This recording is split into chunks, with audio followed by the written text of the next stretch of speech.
Did you come up with any names for the podcast yet? The Connect. The Connect. You? Did you come up with anything? Just so and so. Just so-and-so? So podcast. So-and-so podcast. I was thinking things to think about podcasts. You know what I mean? Because there's a lot of things to think about. Right now, I like that. Yeah, things to think about. So I want to start off with like how we got here. So like, how did we get here? I remember you hit me up. You were like, boom, ready to go. Well, why don't you introduce yourself first? All right. A little backstory. I'm Pool Boy, and I do the bookings here at the legendary Elboom Comedy Club for now. I said for now because you never know what the future might hold. But currently, right now, I'm the booking agent here at Elboom Comedy Club. Located in West Hartford at the center.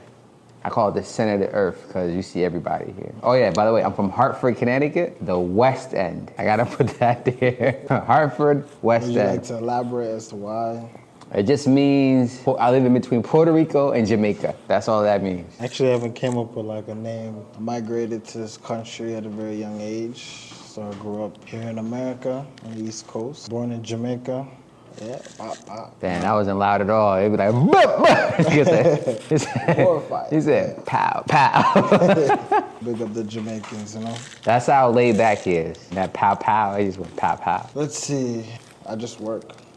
That's all I do. I edit videos, create content. Just word. Yeah. You can check out my wife's channel, Life with Triple T. She does like travel vlogs and fashion vlogs. So I edit videos for her. Shoot, you came up where you was born, how you got here. All right. How I got here, you know, my mom got filed for her, and once she became a citizen, I was under 18, so I automatically became a citizen.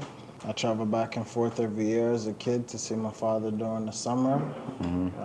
Once I was over the age of 21, I filed for my father to come live here in America. And he moved here. He lived in New York for like 1 year and said, nope, I'm going to Florida. He liked that warm temperature like Jamaica. Yeah, okay, it makes sense. He lives in Fort Lauderdale right now. So he just got up and went to Florida. That's some bullshit.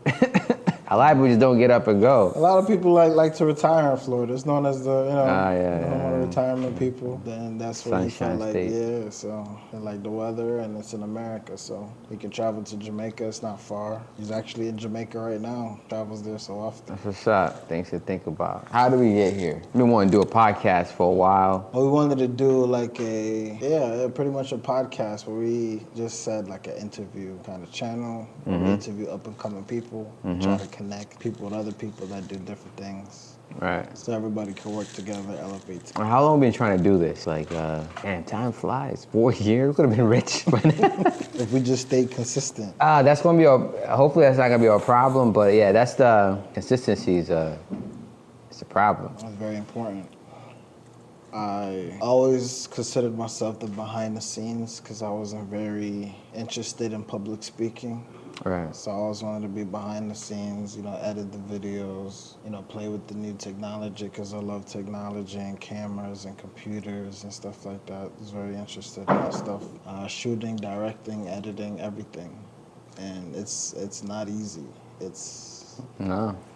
I mean, I see kids doing it. They got 1 million views. I'm like, they make it look easy, right? They make it look real easy. The consistent part is where the consistency. That's a theme, I guess, of this this podcast. And I'm trying to just stay focused and do that one thing because now I come to realize and come to understand that being a jack of all trades make you a master of none.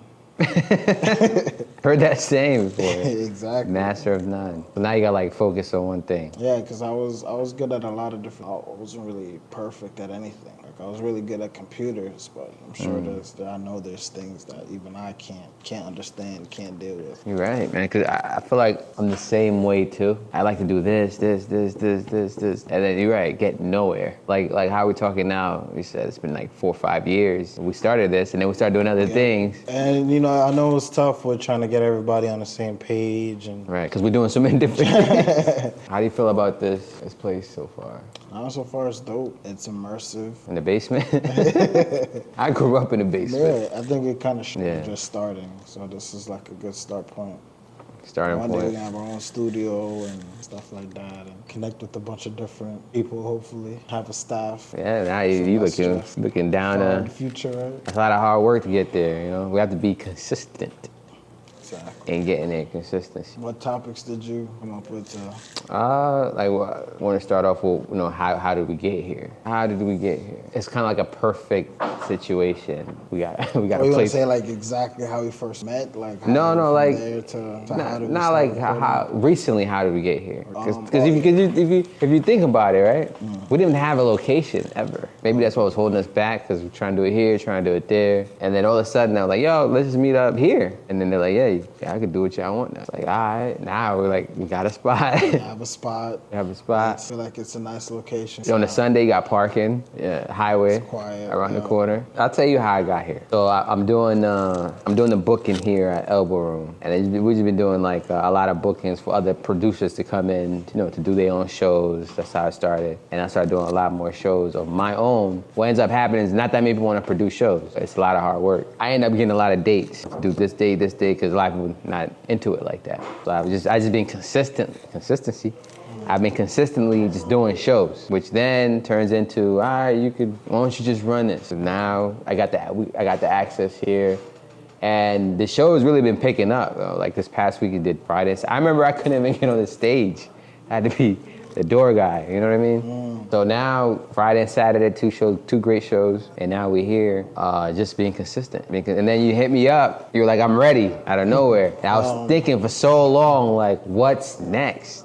I was, laying in my bed, I'm like, finally had to push you. So what happened with me was I was watching a podcast by Patrick Bet-David. His story on how he rose from rags to riches, migrated from Iran to Germany, basically was a refugee at a very young age, maybe like 24, 25 years old, decided to start his own insurance company and sell to people. And he drove hundreds upon maybe thousands of miles a week in this old raggedy four-door car to any meeting he could. And he was very maniacal and consistent with what he wanted to accomplish, to the point where he was able to sell his company for like $250 million.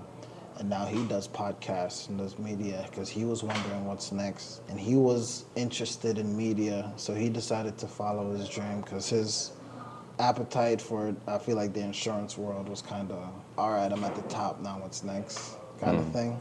And it was very motivation for him to see that it's possible, because I'm also an immigrant. My mom didn't have much either.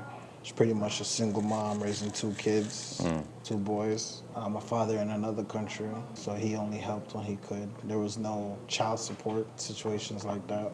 do they have child support in Jamaica? Yeah, I don't think really that shit do. exists anywhere else but America, right? Right? Well, how will we know? We're not in other... I'm from Africa, and I've never heard such thing. Patrick Bet-David is also very controversial because he believes the country is just living off of our founding fathers' money, like spoiled rich kids, and we're not putting in the work and motivating other people to actually work hard. Everybody's just being lazy.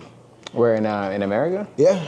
And I felt that, because I felt like my mom rose, not riches, but she rose in her industry, became really well, started making a lot of money, and took care of me and my brother. So where we started getting spoiled, but it wasn't always that way. Right. And I wanted to feel like that too, where I can rise, make a lot of money, parents are proud, family's taken care of, and I'm not considered lazy. Because I think I'm probably the laziest person I know. I procrastinate a lot. And I feel like I know for sure I have potential to do a lot of, but I just make it harder for myself, just to give myself more of a challenge, because if it's too easy, I don't want to do it. If it's too easy, you don't want to do it. Yeah, so I make it harder for myself. I'm my own worst enemy. Yeah?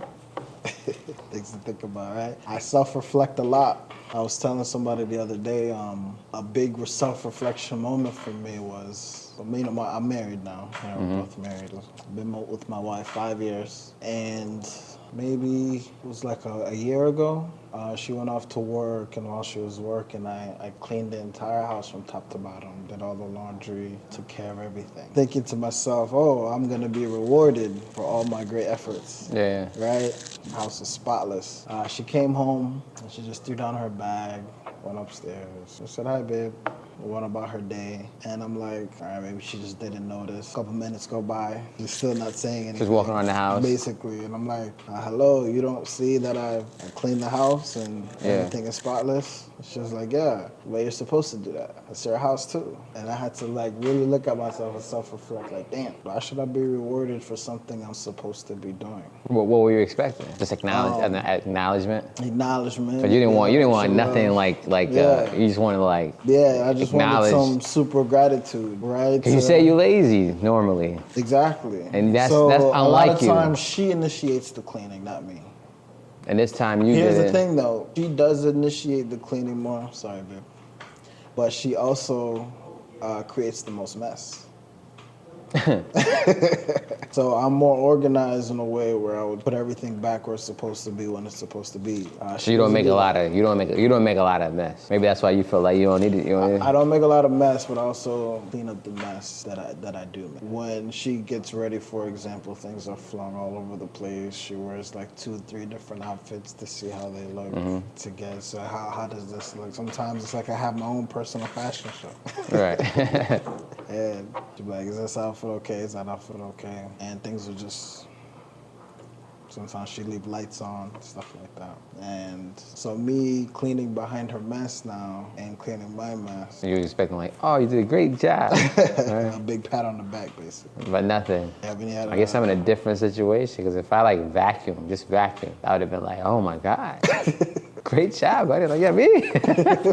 You know, sometimes an acknowledgement goes a long way. You know what I mean? Like, even if it's something small, you know? So he was hoping for that. No, and you know, they say, you know, a smart person learn from their mistakes, but a wise person learn from others. So I wanted to, you know, tell that story a lot so men can understand that those little things, those are the things that are supposed to be done by default. You're not supposed to. I agree. They are supposed to be done. But also, it's like when you give money to somebody asks you for some money, right? My wife always says this, and I've seen her done it plenty of times. So she says, the money I give somebody is the type of money I don't expect back. Because if that person needs money from you, what makes you think they're gonna have money to give you back? So if somebody do ask me for some money and I give them money, I never expect that money back. Sometimes people still come back and give you the money back. That's a plus. But when you give something, you shouldn't be expecting it back. So like in your situation, you cleaned the house, right? You should just clean the house just for you to feel good. This is like what I did, and don't expect nothing from it. Because when you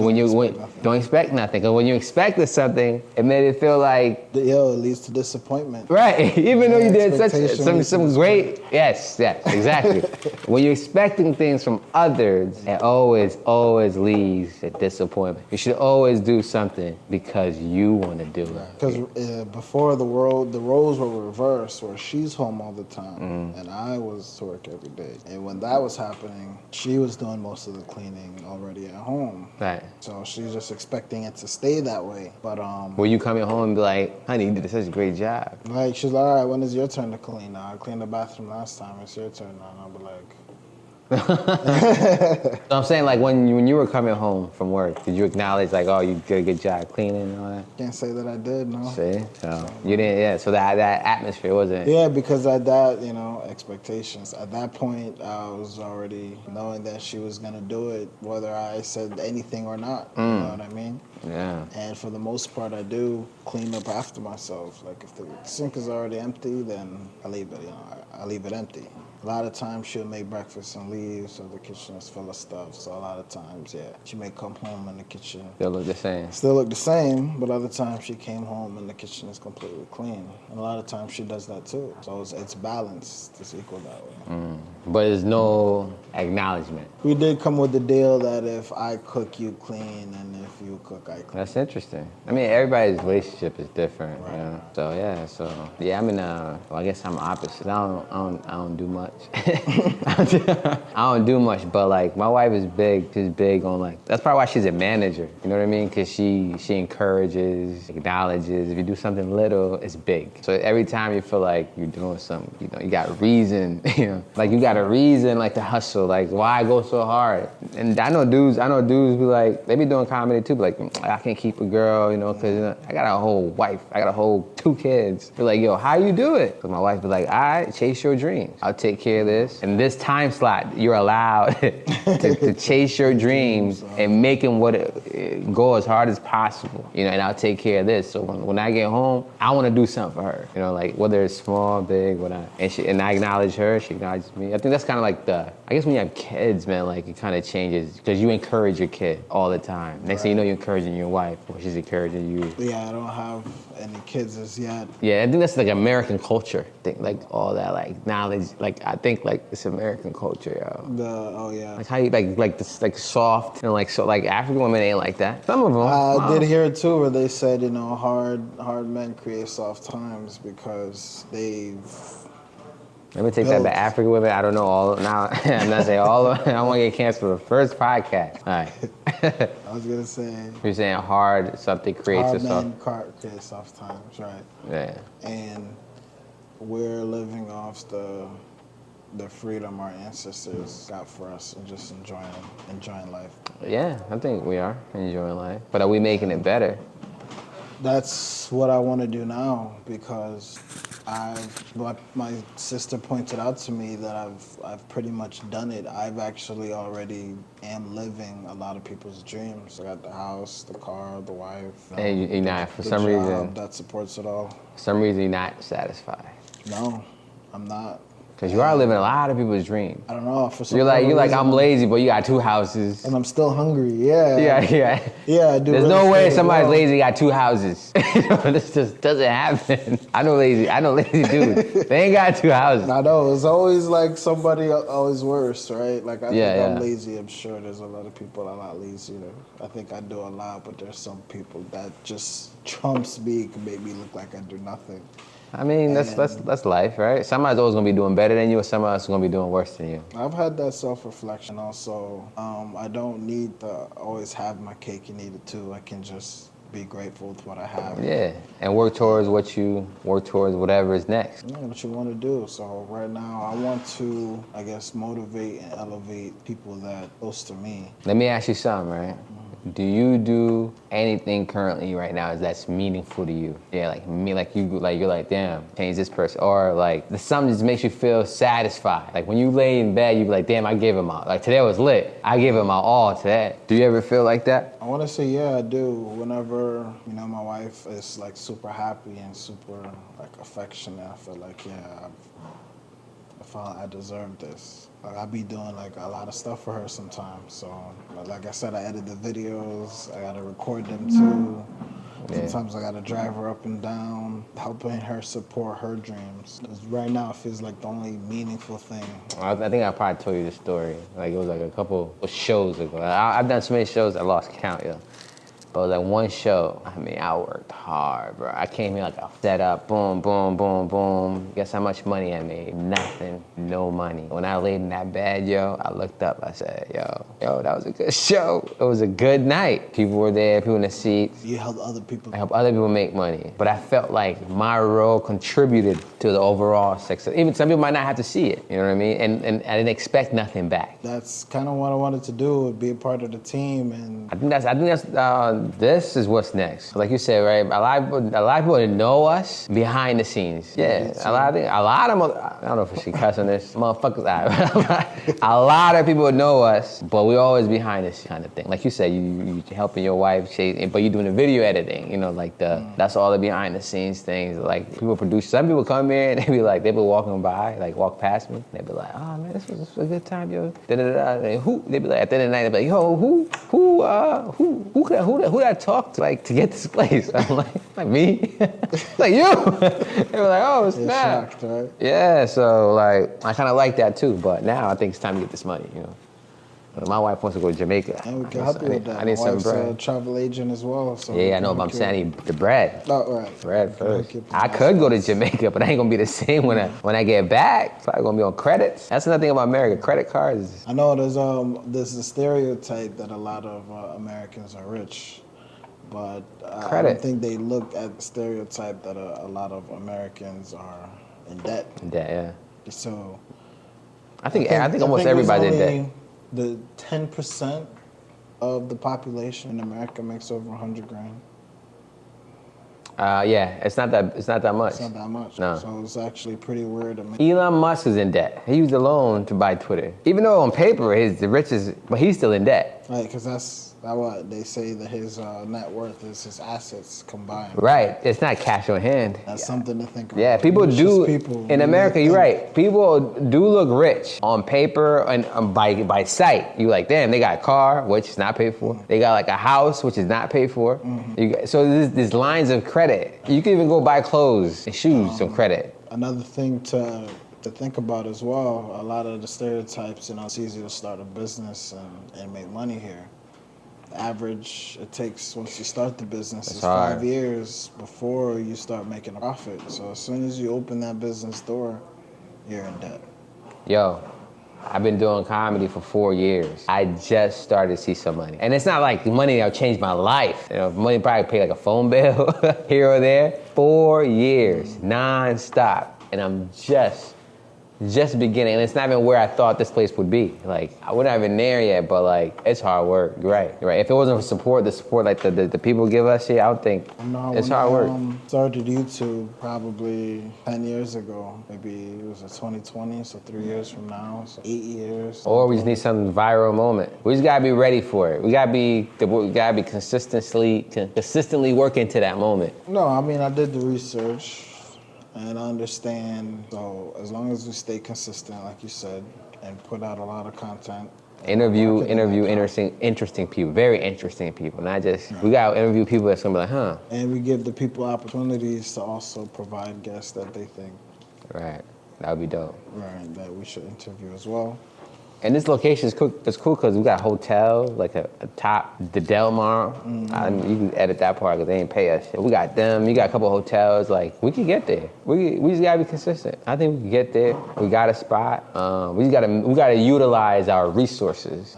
30 years, I've been gaining a lot of resources, little by little. Microphone, camera, lights, and not recording anything. Editing software, computer. Right. All that work. Computer alone. True. I bought the camera. Still don't use it. And I was thinking about it too. Like we could have, 2 cameras. That way, when you do have a guest, you have one pointed at you and one pointed at them. And we can do that side by side. But I can also use one lens and still do that side by side.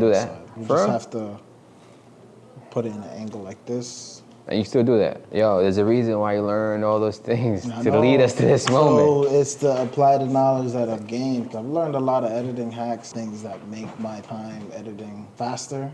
And I've tried to use it to get editing jobs. And I did get one. I should shout out this channel that hired me. It wasn't much. They paid me $75 a video. I made 3 videos for them. And I never felt passionate about editing that kind of content. So I stepped back.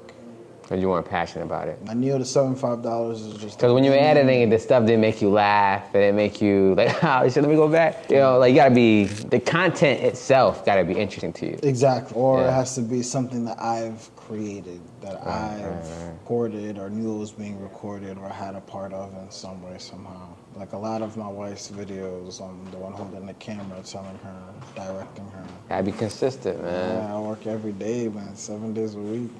Wild. I went to work Why? today, and now I'm here back working again. Why? Because I just feel motivated to put in the sacrifice now so that later in the future I can just, relax, take care of my kids, if I have any, God willing, and that they're straight,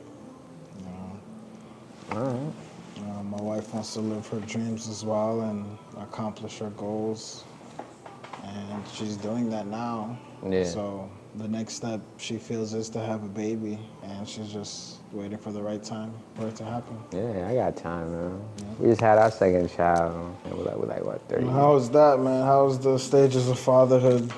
This Going through time, a second time around. time is a little bit more different because, you know, we got a house together this time. When our firstborn when he was born, we didn't live together. So I wasn't there for like 100% of the time. So the moment I would see him, it'd be good, you know, but like, yeah, I didn't see him.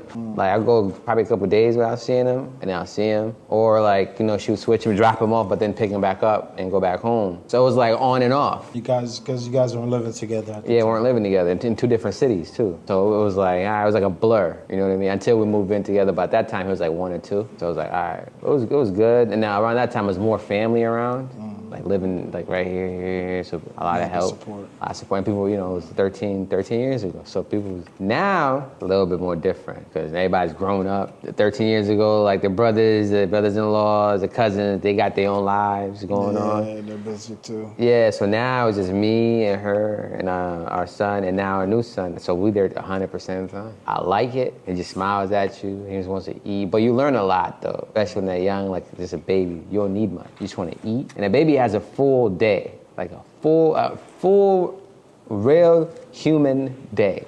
I think only babies have that. Shy to show it. They're not trying to impress nobody. They just live the day. Think about it, right? You're looking for food. They be like, you looking around, you're like, here's the food, right? He eats, he'll play with you for a little bit. He'll get mad because, you know, you're not doing something he wants. He starts crying. That's emotion. Crying, you're just releasing your stress. Think about it, people don't cry. If you cry, I mean, when the last time you cried? Like really cried? Cousin died. Last year? And how did you feel after you cried though? Like a weight was lifted? Yeah, I felt relieved. You know, she was in a better place now, not suffering anymore and pain.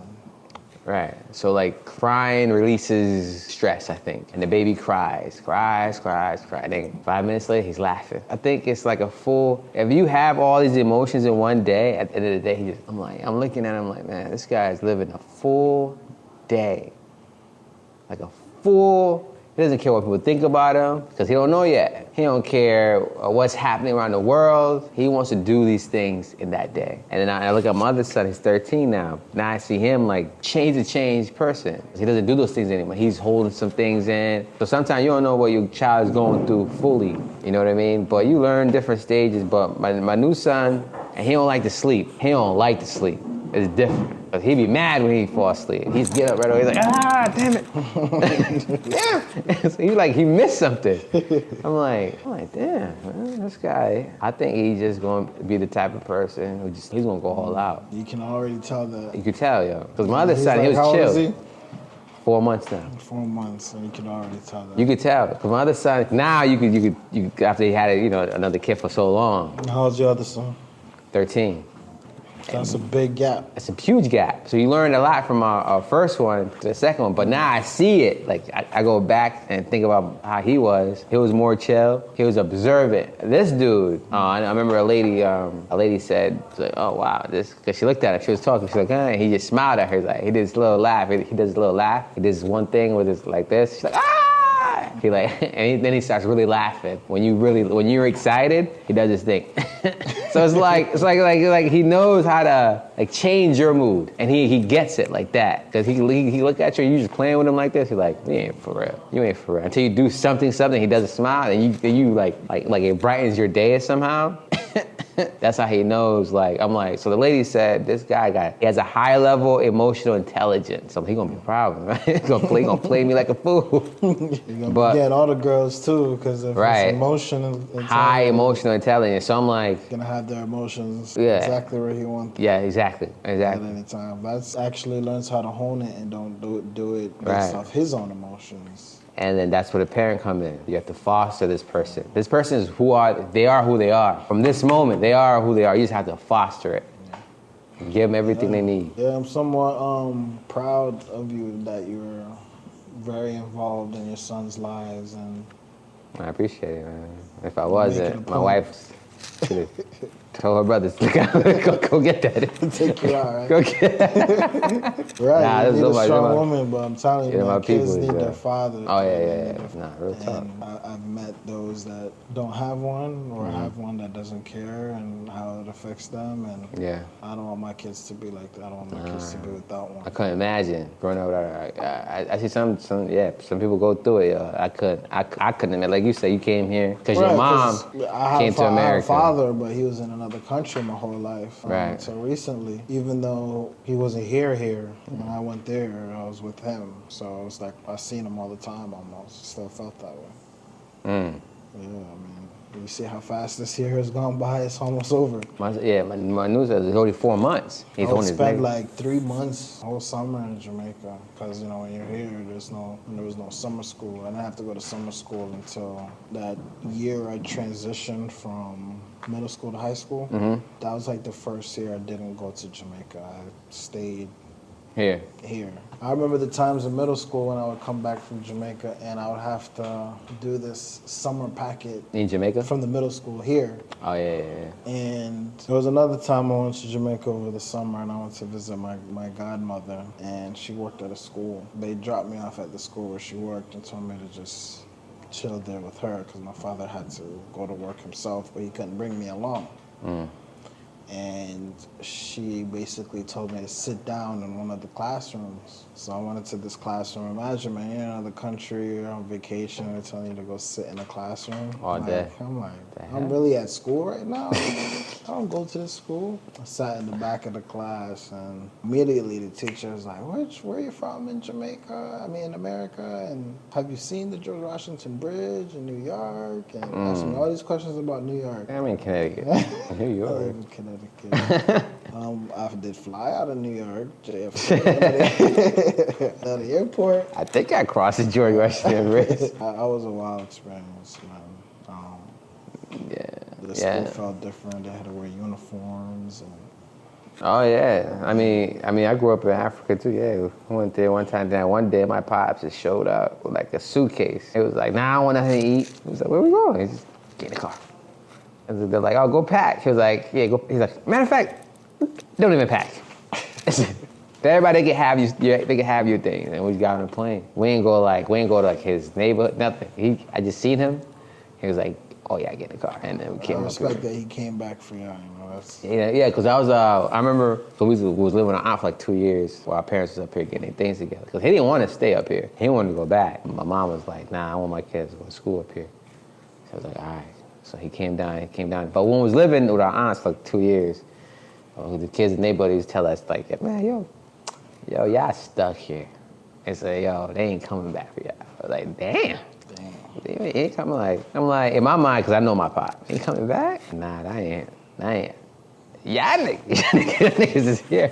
I know my pop's gonna come back. Because I know when. But I was like, damn, I know he gonna. I saw the whole neighbor kept saying that, "Yo, them niggas, we wasn't from there. Like, y'all stuck here, bro." It was rough. Them 2 years was rough, but I learned a lot in them 2 years. But when he came back, I was like, told y'all. It was like, I don't even remember the years of living there before I came back. I was really young. But what I do remember is having the opportunity to go back to live. My mom asked me if I want to go back to live with my father because we were going through tough times here.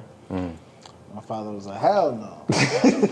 You got way better opportunities in America. Right. You better stay your ass right there. yeah, it get hard, but you got the opportunity. To make sure you're good." That's all that support. Yo, it's tough. Like, even like being a parent, I'm like, damn, how can single people do this? Like, by themselves? By yourself? And they probably saying out there that they can, but they can't. It's tough, You man. needed somebody to give you that job in order for you to feed that kid. You needed somebody to take care of that kid while you were Daycare working. alone. Yo, and still then need somebody. you gotta be there emotionally, physically, mentally. Wherever you go, you gotta take them with you. I see single people doing it. I'm like, yo. Now when they say single mothers, I'm like, or single fathers, I'm like, yo. I had that as soon as my wife moved here because said I got married. So for the first year of my marriage, she still was in Jamaica. I had to file for her. Right. So that first year, I still was living basically as if I was still single. Right. Not still single, but I just had to take care of me, But you're working towards bringing. bring her here. And when she got here, you know, she wasn't working at first, of course. I'm here thinking, damn, every time I get food, I gotta get food for two. I gotta take care of her bills. I gotta make sure. Yeah. So I'm like, damn, when I have a child, it's gonna be the same thing. I got another mouth to feed. Imagine two of them. That's why I'm not in a rush to do What? this, you know. Wow, you be in a store, you're like, damn, I want this for myself. You be like, oh, this is nice. Man, ain't nothing Your more son than I over love. there, your child be looking at you like, I want this too. You be like, what? You want what? What you getting? Or you go to the store or food, they be like, I'm hungry. That's their favorite thing. I'm hungry. Like today, we had to go to the store. My son Woods at the mall yesterday, he looked at some shoes, $140, bro, some shoes. Now, back in our days growing up, you like, damn, I want these. And Yeah, you we had some, uptowns was like $90. Right. 140. New Balances, bro. I was like, I didn't hear it. He was like, I want these. I just walked out of that today. But then, Back to school shopping. yeah. So he already got shoes. He got shoes, yeah. But then he did a growth spurt. So like a lot of the shoes we bought him last year, bought him mad shoes. So I bought him one pair of shoes. In New York, he said he wanted his shoes 140. It's like 140 is like the price now. But like I was like, damn, that was a lot. Because you just had to get him shoes. You know, you see kids wearing sweats, right? The Nike joints. Them joints ain't cheap. Like $70 for some sweats. And he bought like 5 of them. I'm like, but like I said, if you're a single person. Yeah, you just gotta take care of yourself. But I don't know how tough. Because at least me and my wife, it's 2 of us. And I could do it, or we both do it. But whatever it is, like. Yeah, it's like that now. But when she first got here, of course. Right. And The beginning is always rough. came in the end of May, so I guess you say beginning of June. And by the middle of July, she was able to find a job. And she's hustling too, so. Ease the burden Like fast as now. hell. Hustling like ain't no Yeah. tomorrow. She's elevated. But I look at it too, like that's not a normal person. Like if she made it up here and she's successful, think about it, right? Proved how somebody with just even a little bit of support can go far in this country. And she didn't take it for granted. Yeah, she proved anything is possible. You want to do it. If you really want to do it. If you really want to be a model, you'll do it for free. You know, she's doing it for free. Word.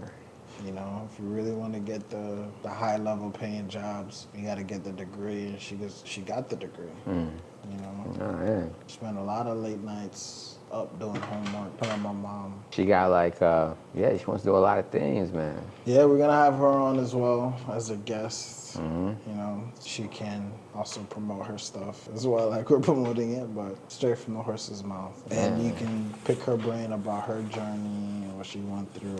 And Yeah, it sounds like an interesting person. I mean, I may not know her, but like I haven't really sat down and like you Really said, heard her like, story. yeah, or have a conversation. Yeah. So I think people in general, everybody has a story. How they, especially if you make it like to the age you at. A lot of people don't even make it to that age. You know what I'm saying? Like I look at it like that, yo. Like my wife was talking. I'm like, I've been to more funerals. I used to hear this all the time growing up. People would say I've been to more funerals than weddings. I mean, come on, everybody dies, but not everybody get married. All right, check this out. I've been to more funerals than people's birthday parties, and I know a lot of people. All right, and they don't die after 1 year. So every year they have them at least somebody at least during their lifetime. In a year, you probably, out of people you know, probably 10 people have birthday parties. 10, 7, at least. All the people you know, even if it's not 7, at least somebody. Somebody. Yeah, I went to one of my little cousins turned 18 recently. I went to her. I remember when she was born. So I seen she is from. Like your life is short as fuck, and it goes by so fast. That's what I've learned from going on these funerals. I'm like, even if you die in your 20s or if you die in your 90s, it just seems like a blur. So we gotta be consistent, man. And that's what I've learned here. Like, if you just consistent, even when people look at you crazy, I remember like, yo, why you keep going here every week? My boy's like, yo, why you live there, yo? Like, damn, like, why are you there every week? Right, and you know. I started asking myself, what am I doing? Even my wife was like, what are you doing? Every weekend. I stopped going everywhere else I used to go. Just every weekend I was here. It's just, even if I ain't get on stage, I just want to see it. I just want to see. I don't know what it was. I didn't have any ambitions of like running it. I just wanted to be. Before you was running it, you're talking. Before you was running. Yeah, before I just want to. It's like my mind was like, cause you know I've done like hip hop. I've done like we used to do music. I used to do music. I used to promote parties. I had my own radio show. So I did all these things, and then I found like comedy. I'm like, yo, like you said, you know, when you're doing so many different things, you become a master of nothing. That's what I felt. I felt at everything else, yo. I said, this is it. Gotta be it. Like, not saying like this is the only thing I'm gonna do, but it's up the street from my crib. It's an environment I like to be in. It's in the middle of like the center, white, black people, whatever. And people come here. You see some people twice, or maybe 3 times, maybe 4 times. Some people are regulars. A majority of the people you see here, you never see them again. I just kept coming. Bar people know me. I built a relationship with the guy that owns it. We laughing, chilling, and just that year 1, 2, 3, and now year 4. I was like, yo, let's see what you can do with it. Yeah, and the good thing about putting on that consistent work, it's like you just know what to do. It's not like you're like, if somebody cancels a show like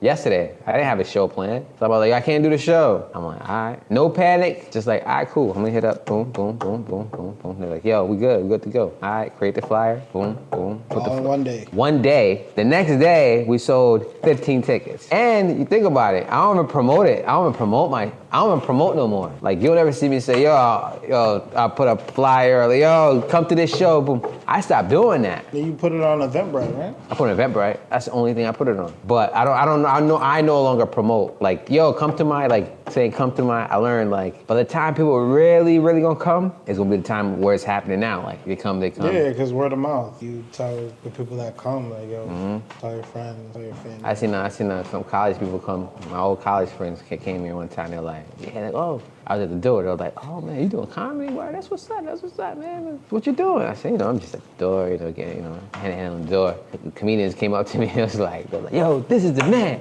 So I was like, yo, if you want anything happening, this is the guy. They're like, what?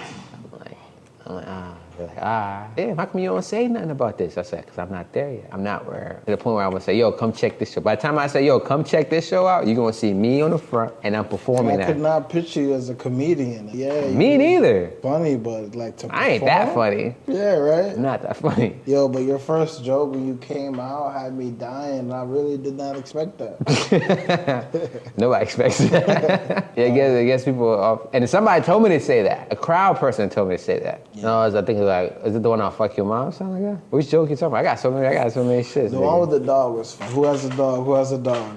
Who has a dog? Man, fuck your dog. Keep shitting on my girl. I know that would trigger a lot of people, and that's exactly what is so beautiful. It's realness in there, yo. People fucking dogs act like everybody gives a fuck about your dog, yo. I've seen it across the street too. I watched some neighbors have their dog shit in the yard, and they're gonna pick it up. It kept moving. It's like, yo, I don't get me. I'll go down. I'll go down. Triggers you too. Yeah, it triggers me. It triggers me, like, cause yo, you decide to get that dog. Ain't nobody else say, yo, go get that dog. And then you decide to walk your dog from your house. You left your area to go to somebody else's area and disrespect the area. You know what triggers me now, yo? When people complain about their situation. Like you ain't going through nothing yourself. Like do something about it. Like, well, I gotta hear about it. Well, you know, sometimes people want to talk. I don't know, people like to vent to do something about it. Or you know why you just say shit like that? I think it's probably why people stop talking to me about their problem. People stop talking to me about it. Like they used to be like, yo, man. We sitting there, they'd be like, yo, man. I'd be like, yo, look at my face, yo.